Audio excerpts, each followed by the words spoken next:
Hello and welcome. Today we got the Emisar D4v2 in copper here.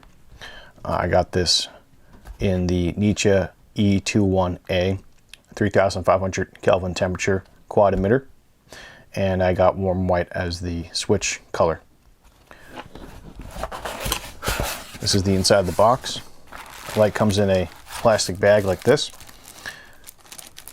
We have a stainless steel pocket clip. We have the 18350 extension tube with the smaller threads being pointed toward the head and the bigger threads for the cap. We have a lanyard and some spare O-rings. And then we have an extra cargo optic that I purchased too with this. So these would be the extra items that you get for a fee. This was sent to me by Hank after I purchased this. He sent it fairly quickly. I went with the express option, so I got here within less than a week. Let's take a look at the light here. It's a beautiful looking light, all in copper. Let's see the threads here. Taking off the cap here, we have a O-ring here.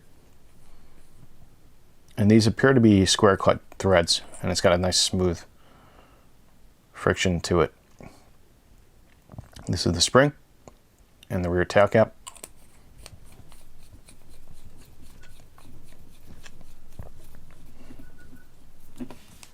Let's take off the head here. This is the internals of the head.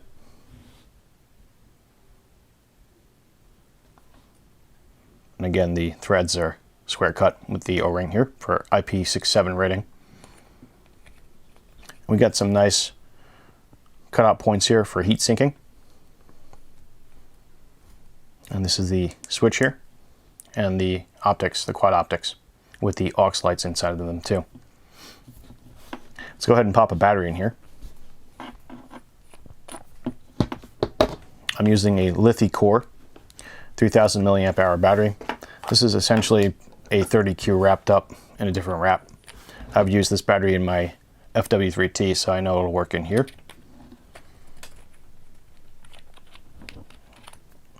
Although it's a little bit awkward to fight with the springs here and get unthreaded. There we go. Getting used to it. This is kind of cool. This is one of the reasons why I got the light here. You can kind of see how the aux behave. This is programmed to be like this when it's in off mode from the main mode. You can turn this off, by the way, so it doesn't show the light like that, but I think it's pretty cool. Very nice to have that to see in the dark if you need it. All right, I'm going to go ahead and list some specs of this. I'm going to get my phone out here with the information.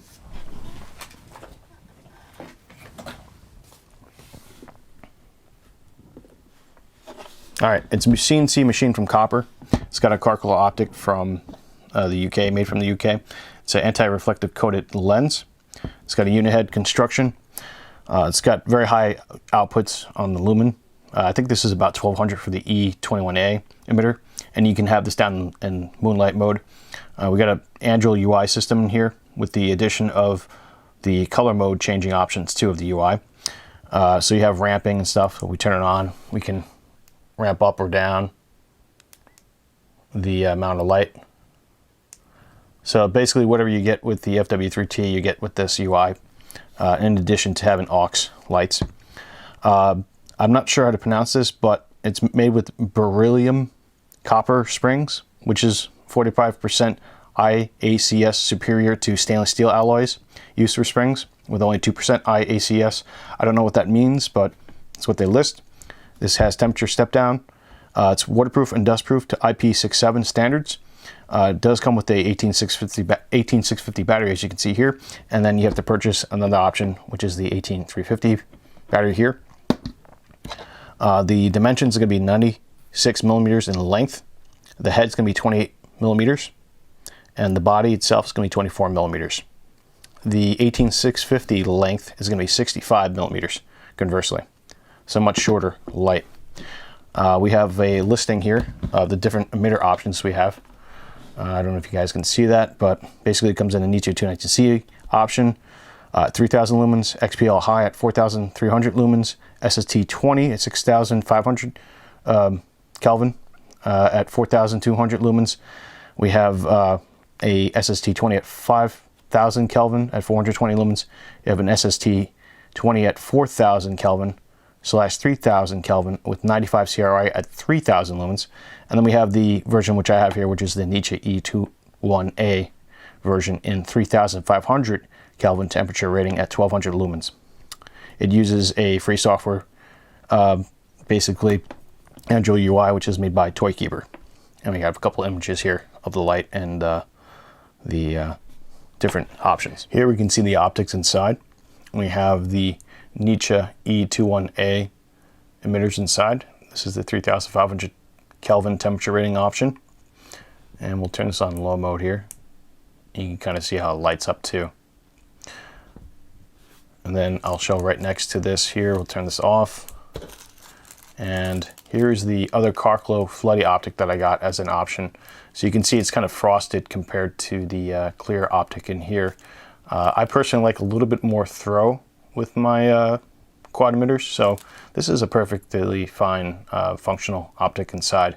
But I'll test out the floody optic as well in the future. We're shooting at an aperture of 7.1. 24 frames per second at a shutter speed of 50, ISO is 160, at a temperature balance of 5500 Kelvin on a Panasonic GH2.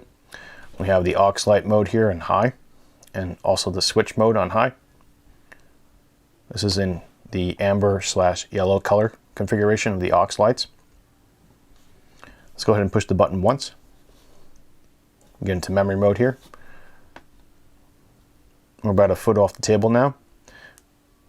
I'm going to ramp this down to the lowest mode. This is in low, about 6 inches off the table, getting closer. And here's what the LEDs look like on low. Let's go ahead and make it brighter now to about mid-level. We can kind of see the hot spot here is very smooth, a nice even distribution of light, and around the edges it turns a little bit more yellow and red, as we can see. Let's do it up on the brightest ceiling mode. So pretty bright right there. And if we double click, we're on turbo mode now. So even more brighter and pretty warm.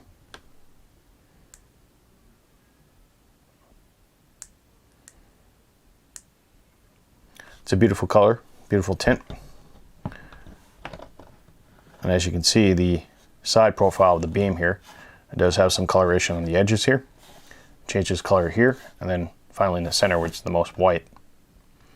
When we go outside and get some beam shots of this light here, we're back outside shooting the aperture 3.5, 24 frames per second, 50 shutter speed, ISO is 2500, at a white temperature balance of 5500 Kelvin on a Panasonic GH2. We have the light in low mode on the step configuration. There's a switch, there's the light, and here's my hand on low mode. I'm going to ramp this up here. This is on the top of the ramp. This is in sort of a medium mode. And you can see the switch here is a little bit brighter once it passes a certain threshold on the brightness here. I'm going to let the light cool off for a moment before going to turbo mode, which is going to be 2 clicks. There we go. Turbo mode. There's a tree out there about 35 feet out, 40 feet out. We can see the whole yard here.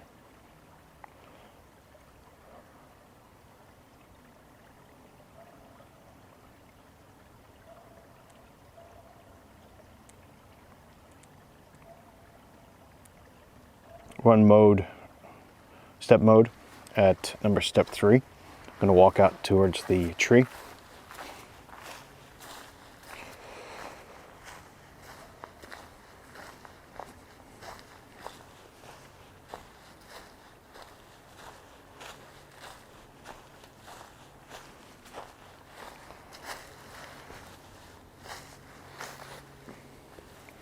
I'm now at the tree.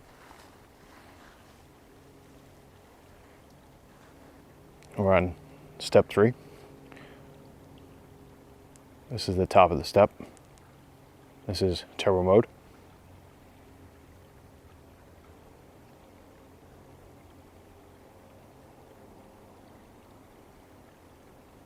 And we're going to walk back.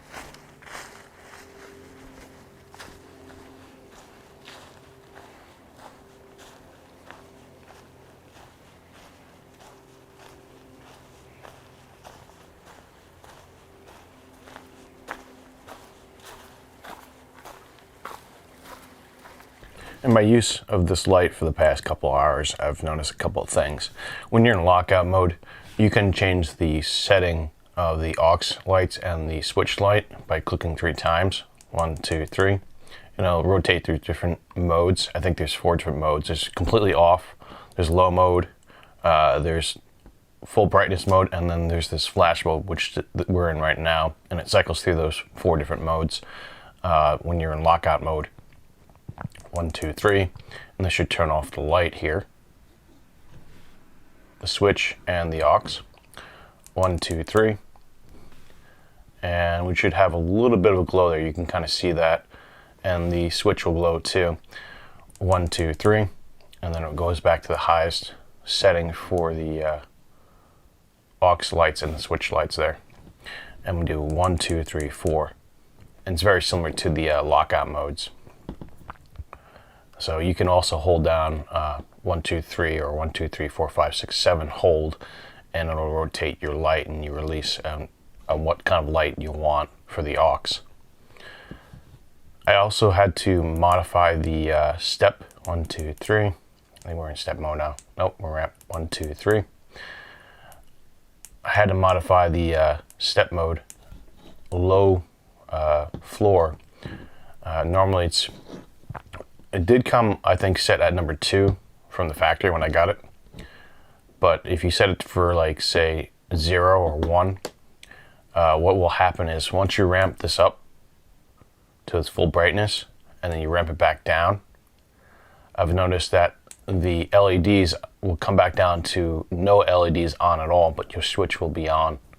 So that was kind of interesting with the ramping procedure there. So it's important to note that with this UI. I also noticed that, let's see if I ramp it up to this mode here. If I turn this off once, and then I turn it on, it comes back on a different default mode. So even if I have this on low, right, and I turn it off, and then I turn it on, it comes back on in step number 2, which is interesting.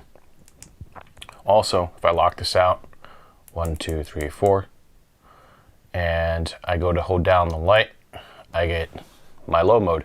Now if I push twice, 1, 2, it kind of ramps up. So I'll do that again. So once, comes on, 1, 2, slowly ramps up. I haven't seen that yet in the Android UI, so I thought that was kind of interesting to try out.